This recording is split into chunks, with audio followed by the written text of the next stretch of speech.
This week, influencers influencing. But can you tell which one is the real thing?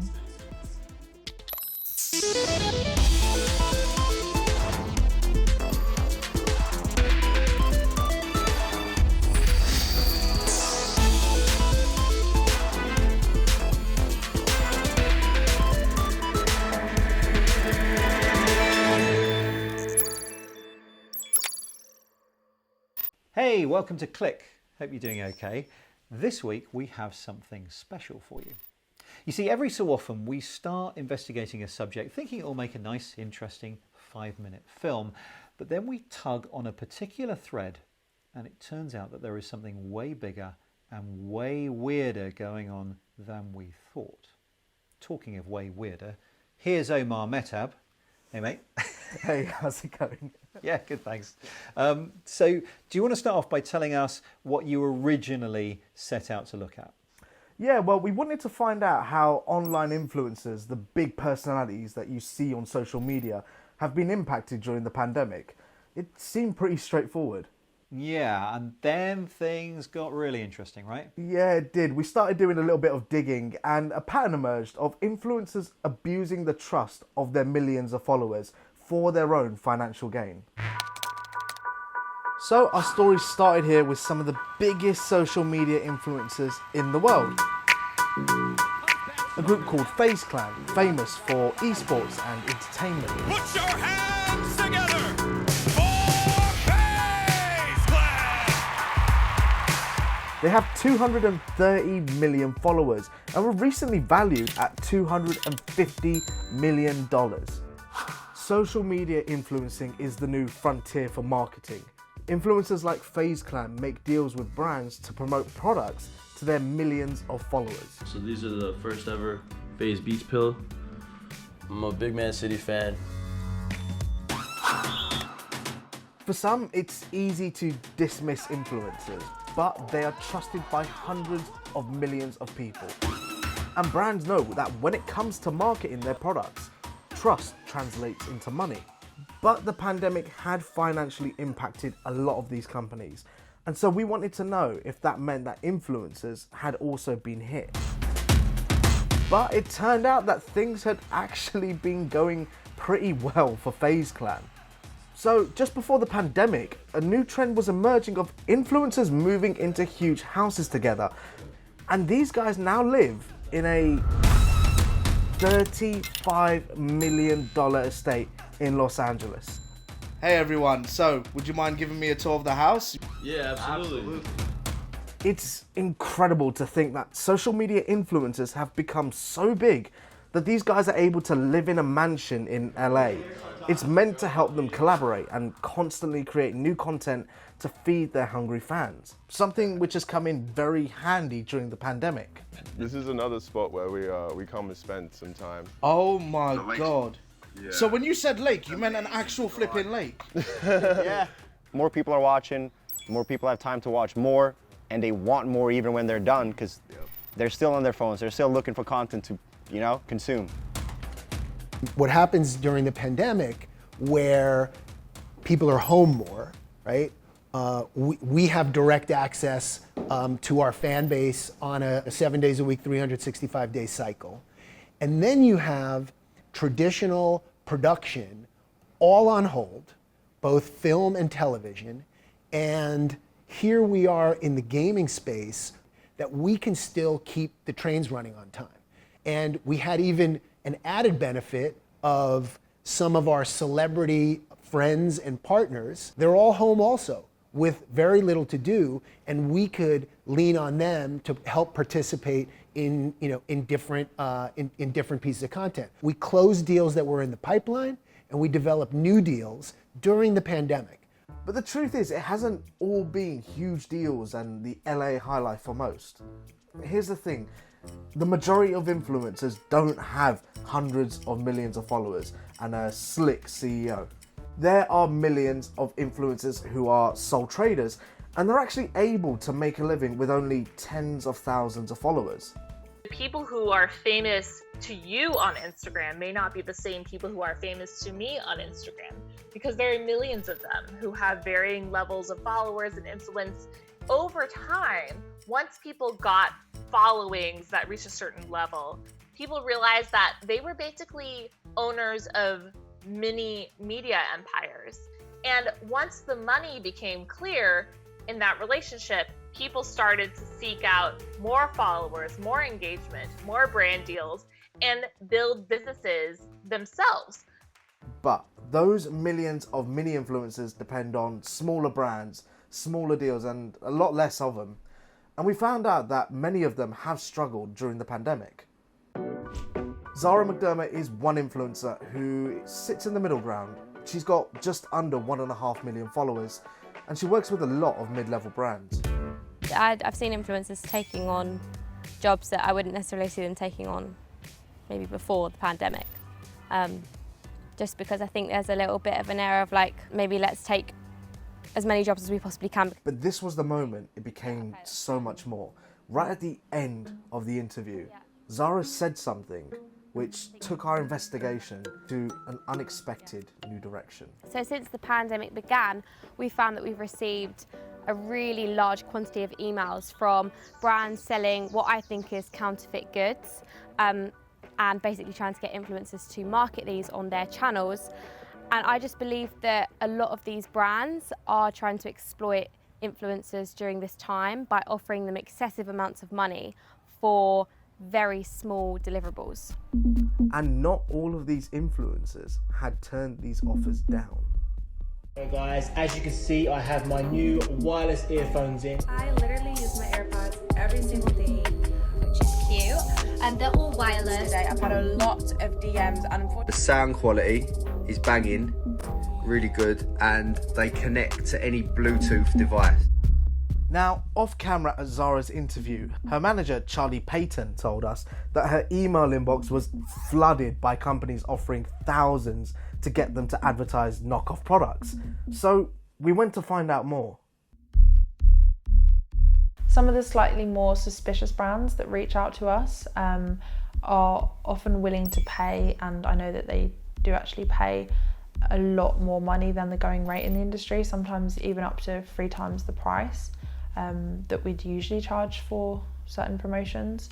I think that they prey on the fact that influencers and management companies don't always do this due diligence, and they'll get through to work with an influencer and potentially be able to scam that influencer's followers. So Charlie was fed up of getting all these scam emails asking them to promote knockoff products and put their business at risk. So she wanted to find out who was behind it all. And there was just one product that kept on coming up again and again and again: knockoff Apple AirPods. So the first thing to do seemed pretty obvious. We'd go straight to the influencers to ask them why they were doing this. We found an influencer called Matisha, who'd been getting a lot of flack for promoting a fake AirPod brand whose products didn't even make it to their customers. But to be fair to her, she reimbursed every follower who got scammed. There are a lot of scammy companies, but honestly, I haven't experienced anything like this until the pandemic. So this didn't happen to me before the pandemic, and I was quite comfortable because my girlfriend was like, I saw this, that a lot of UK influencers already do this. I was like, must be legit. And I didn't even look into it. It was my responsibility to make sure this company is legit. I did not do that.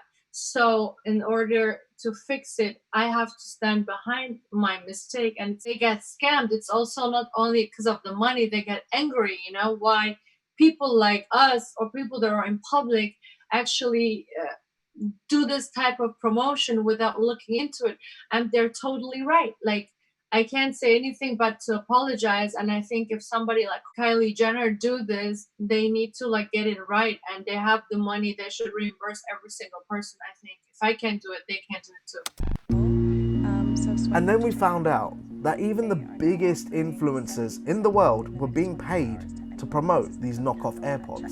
So swipe up. Each earbud comes with a charging case and a charging cable. Swipe up to check them out right now. Their whole site is 70% off and use code Kylie for free shipping. Kylie and Kendall Jenner have a combined following of 337 million followers on Instagram. And there they were, promoting a company called NovaPlay, whose earphones appear to be an exact copy of Apple's AirPods.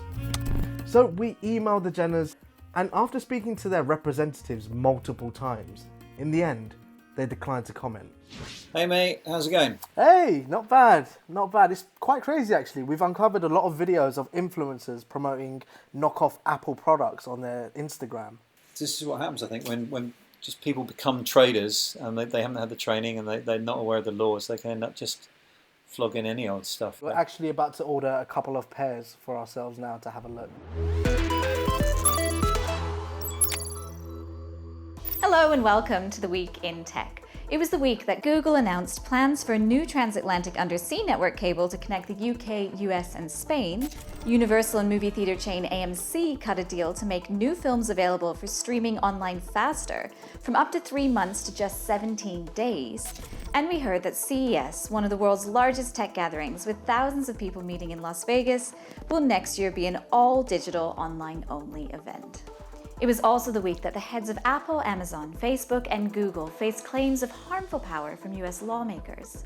Appearing before Congress, Tim Cook, Jeff Bezos, Mark Zuckerberg, and Sundar Pichai defended their companies, saying they had spurred innovation. The US is considering tighter regulation of the tech giants, with some critics saying they need to be broken up.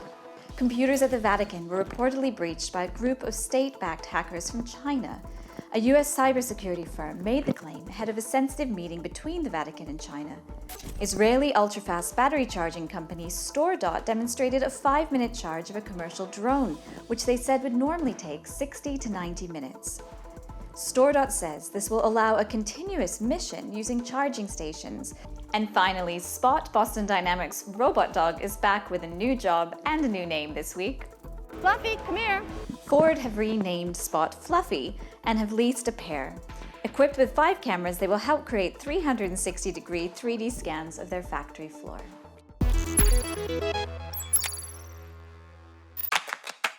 So we'd uncovered lots of videos of influencers promoting knockoff AirPods.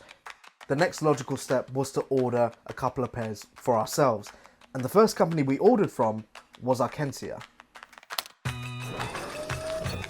I heard something weighty go through my front door letterbox. It's here! Alright. It's taken about a week or so. Hey, you alright? How's it going? Yeah, a bit of a surprise. Okay, here they are. The hinge is similar. All of it's the same. Oh my god, look!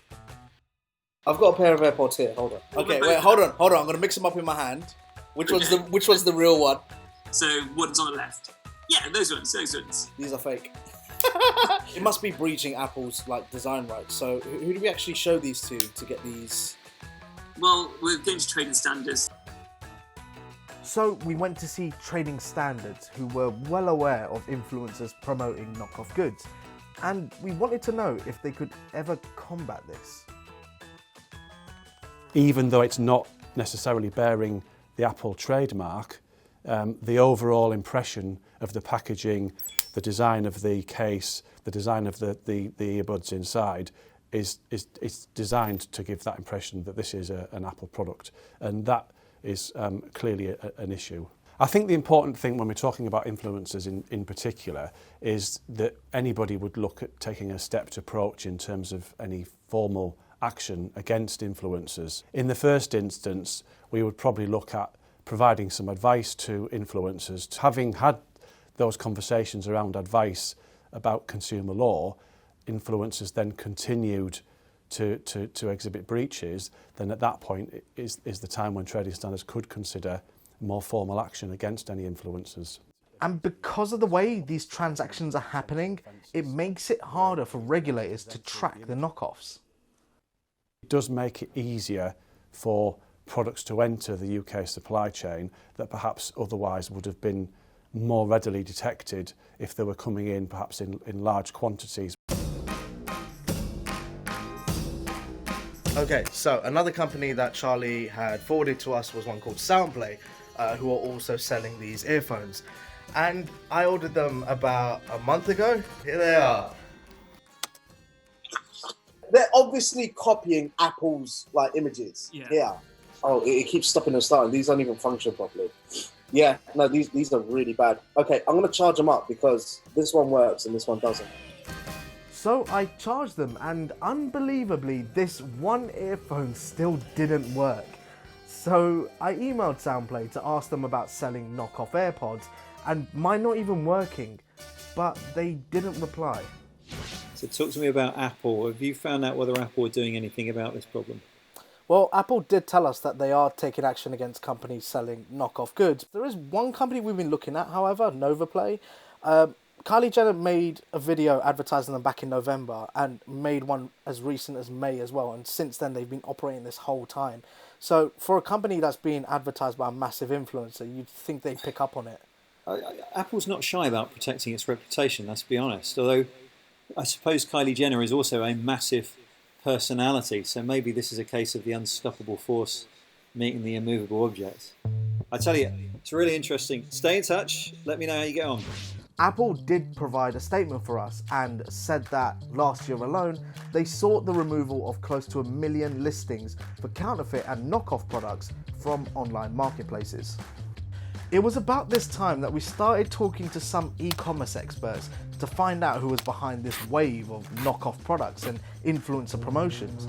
And there was one word that kept coming up: drop shipping.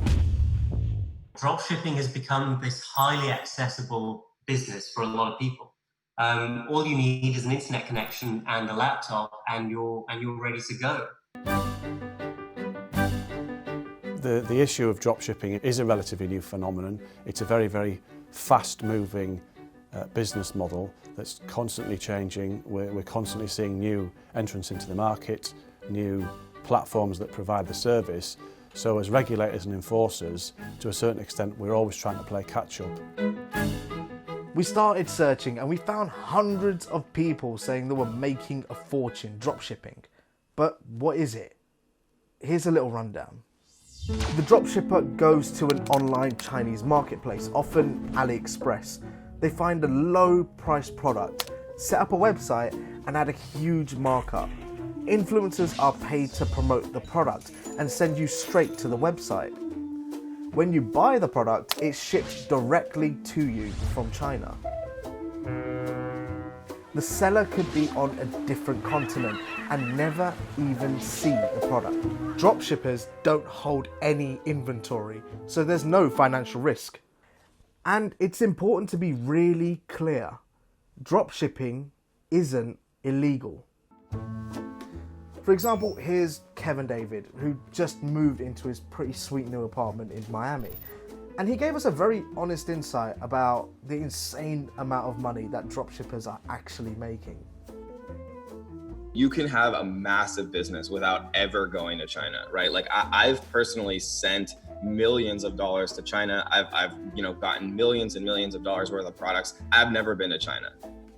Those AirPods, I've actually seen some of my personal friends have stores doing hundreds of thousands of dollars a month selling those, right? If someone will spend, hundreds of millions or however much money that it costs to create it, and then China will essentially reverse engineer it.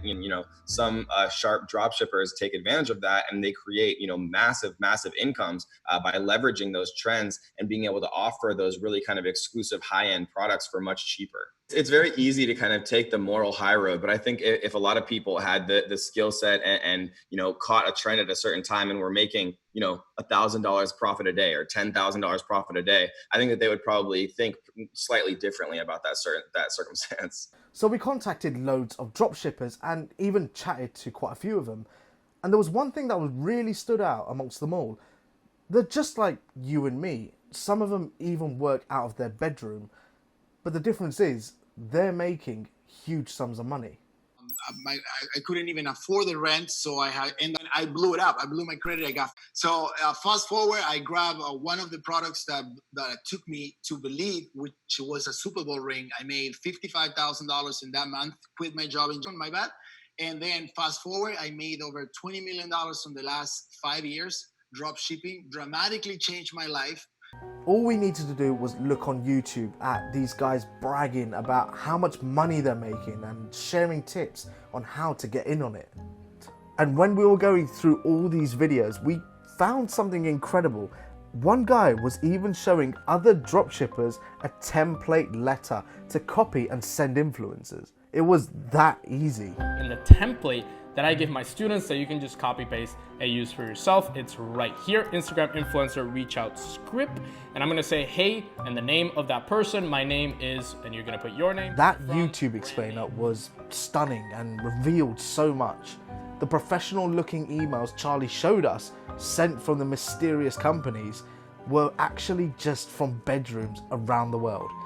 And the shadowy dropshippers were just entrepreneurs trying their luck. Like many things, you've got your good guys and you've got your bad guys. But the problem is, it's really easy to be a bad guy when you're an anonymous person sitting behind a laptop. And Gabrielle told us how some dropshippers can easily scam people. Products I see in stores that comes and goes, that they literally steal money from people. One of the stores were selling Iron Man hat, which was like a real hat that goes up and down, and they were selling it for 29 bucks. When you go to Alibaba and AliExpress, and it's the selling price is 120, is real, and those stores make millions of dollars within a month, and then they just wipe the entire store and they collect the money, they disappear, and they don't ship any products. And those stores are literally like everywhere. Anybody literally can identify and source products online, can set up a means to have those products shipped, can do so to a large extent with a degree of anonymity, quickly sell a whole bunch of dangerous or counterfeit products and then exit the system before regulators have had a chance to even catch up is obviously a significant concern to us. So we went to the source of all of this, Instagram, and they replied, telling us that there's no place for fraudulent or inauthentic behaviour on Instagram, and we removed the accounts brought to our attention. They didn't answer the question about taking any action against influencers themselves. However, they did tell us that they must follow local laws and vet brands before agreeing to any paid partnership. So, from Zara telling us about the suspicious emails she'd been receiving, we delved into a world made possible only by the modern internet. Now, a teenager in Kansas can persuade an influencer in London to promote a product. Then that leads to someone in Stockholm buying something from a factory in China which copies the design of a company in California. It's a truly global story.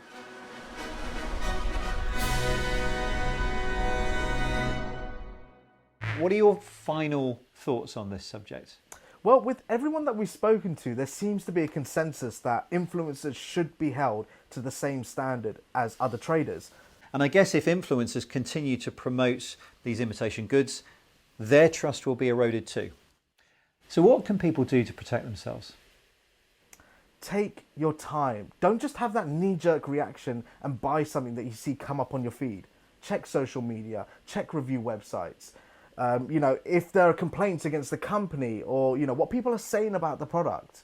And if it's too good to be true, then it probably is. Omar, thanks so much. That's it from us. You'd be interested to know, I'm sure, that Omar also investigated a couple of other companies that are using and possibly abusing social media influencers. And you can hear that part of his investigation on the Trending podcast, which is on BBC Sounds. You can find us on social media, and last time I checked, you can trust us. We are on Facebook, YouTube, Instagram and Twitter at BBC Click. Thanks for watching, and we'll see you soon.